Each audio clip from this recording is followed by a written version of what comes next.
What's up guys, Aaron here. Super quick video, just a little life update. I did graduate college, so that's kind of cool. I am a full-blown engineer now, graduate of University of Rhode Island 2018, so kind of cool.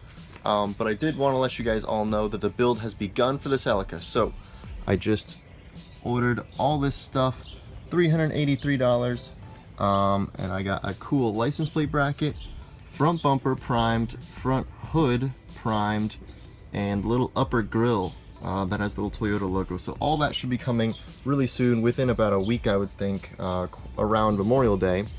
Kind of neat. So the build has begun for the Celica and lots of videos incoming. I am back full-time and I now have the means to bring this Celica back to where it was. So hope you guys enjoy this process.